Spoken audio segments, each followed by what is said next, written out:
सभी बटेड़ा और माताजी खेड़ा ग्राम वासियों को जय श्री राम। पिछली 8 अक्टूबर को मैंने एक वीडियो डाला था गांव की समस्याओं के ऊपर, और इस वीडियो को देख के कुछ लोगों ने मेरा सपोर्ट भी किया और कुछ लोगों ने मेरा विरोध भी किया।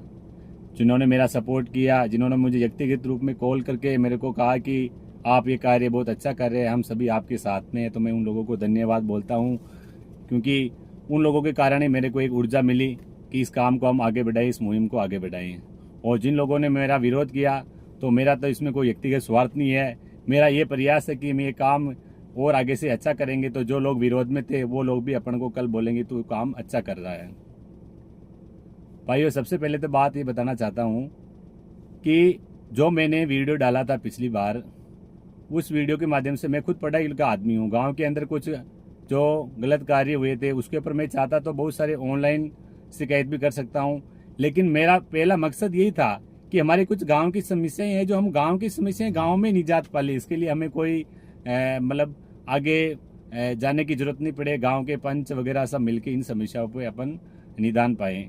लेकिन मेरे हिसाब से तो मैंने इस बात बोली भी थी, लेकिन अपने गांव के पंच वगैरह कुछ हम सब मिलकर अभी तक तो इस पर कुछ निदान नहीं पाए हैं। और अपन आशा कर रहे हैं कि भविष्य में भी, अगर पहला तो प्रयास यही रहेगा कि गांव की समस्याओं को गांव के अंदर ही बैठकर उसका निदान पाया जाए, तो ये सबसे बेस्ट रहेगा।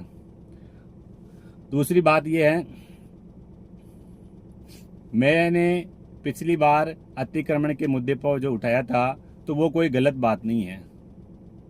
अतिक्रमण हम मानते कि सभी ने अतिक्रमण कर रखा। मेरे हिसाब से 50% बटेड़ा की जनसंख्या ने अतिक्रमण कर रखा है और 50% लोगों ने नहीं कर रखा है। अब वो 50% तो अपने स्वार्थ के कारण ऐसा ही बोलेंगे, अपना विरोध करेंगे, क्योंकि उनका अतिक्रमण कर रखा उन लोगों ने। सबसे पहले व्यक्तिगत रूप में मैं ये जिम्मेदारी लेता हूँ कि अतिक्रमण के अंदर सबसे पहले अपने आप से हम स्टार्ट करेंगे तो इसमें काम बढ़िया होगा। जैसे कि मैं हूँ, मेरे परिवार का, ये मेरे पिताजी 4 भाई है, हमारा भी कहीं भी अतिक्रमण है तो सबसे पहले हम हमारा अतिक्रमण हटाएंगे, उसके बाद में धीरे धीरे सबका हटेगा। दूसरी चीज़ यह है कि अतिक्रमण में भी बहुत सारे मकान भी बन गए गांव के अंदर। बहुत सारे जो 10-10, 15-15 साल से वहाँ पर रह रहे मकान बन गए हैं, तो हम ये नहीं चाहते कि अतिक्रमण का दस्ता आए और उन मकानों को ध्वस्त करे। हमारी भी ऐसा इच्छा नहीं है कि हम उन मकानों को ध्वस्त कराए। अपनी तो ये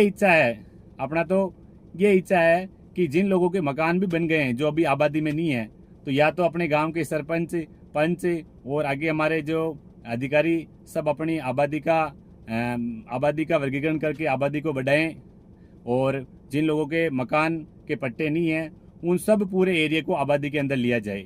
जिसमें बहुत सारे लोगों के मकान वगैरह बने हैं थे, वो सब लोगों के पट्टे मिल जाएंगे तो वो आबादी में आ जाएंगे, तो उनके लिए भी हमेशा समस्या का समाधान हो जाएगा।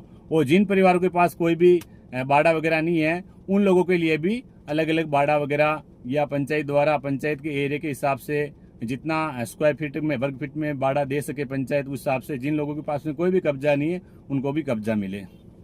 अपना यही प्रयास है। और रही बात रेत वगैरह इसकी, तो रेत के अंदर तो मेरे हिसाब से गांव के अंदर 40 ट्रैक्टर होंगे। अगर गांव की रेत गांव में रहती है तो मेरे हिसाब से हर आदमी को रोजगार मिलेगा। भाई ये तो बात सही है ना, भाई गांव के अंदर गांव की रेत, गांव में 40 ट्रैक्टर हैं तो हर आदमी को रोजगार मिलेगा। इसमें किसी व्यक्ति विशेष की बात है नहीं। और मैंने जो पहले जो वीडियो बनाया, मैंने किसी भी व्यक्ति विशेष के ऊपर ये बनाया नहीं। ये जो समस्या है वो हमने बताई है।